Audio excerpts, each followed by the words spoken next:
来看南投仁爱乡17团出3个人死亡的命案，有一个姓郑的农民可能是白田出现纠纷，就举一支违法改造的枪弹死另外2个农民，犯下杀人罪行了后，随搁行底路自杀。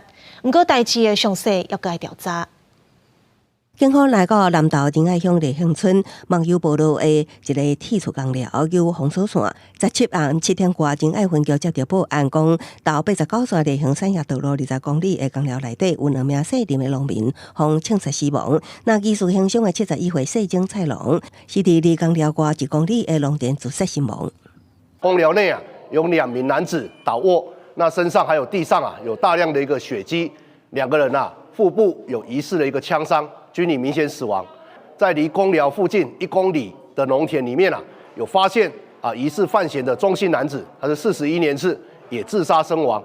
仁爱分局表示，姓曾16疑似是租地耕作的租约纠纷，甲2名死者起争执，杀害行凶。犯行枪支经过初步勘验，应该是非法改造的散弹枪。伊本身无原住民拉丁身份。10月7日，南投山区大河立兴产业道路路封叉，检警拢用一寡时间才来到现场勘验。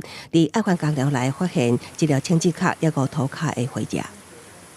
仁爱分局于昨日深夜通报本署，就这个枪支来源、犯罪动机要尽速的厘清。那本署检察官于今日仁爱分局报验后，会尽速前往相验，并择期解剖厘清案情。